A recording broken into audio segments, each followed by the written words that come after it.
typing something, but it is coming in a particular portion, not going beyond that, because I have divided the text into 4 columns. So in this you can see that only one column the text is the first column will get filled, and then only the cursor will move to the next column. Now let's move to the next option, that is how to adjust margins. For doing so, for giving margins to our text, we can go to again page layout tab. When we click on page layout, there is an option margin. Margin option is there. Click on that. Now you can see that there are many options for adjusting the margin on the screen. That is normal, narrow, wide, moderate. We can click on that and it will adjust the type of space which we want to leave on the top, bottom, left and right of our screen.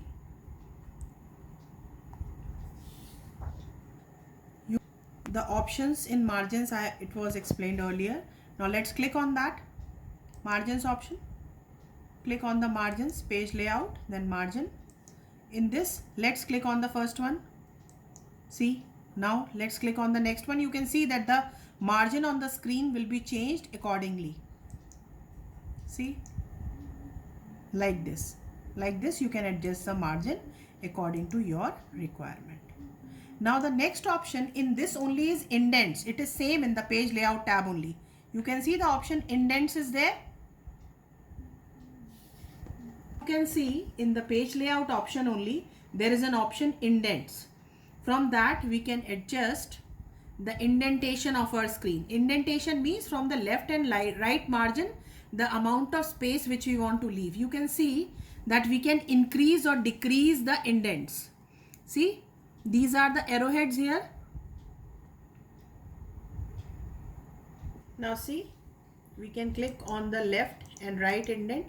We can increase or decrease the indentation, that is left indent also and right indent. You can see the position of the text is getting changed. According to the change of indent, the position of the text is changing on the screen. That means the space from the left margin and from the right margin is getting changed according to the indentation. Now you all can practice it on your computer as well as read the chapter thoroughly to understand the concepts which were explained in this chapter.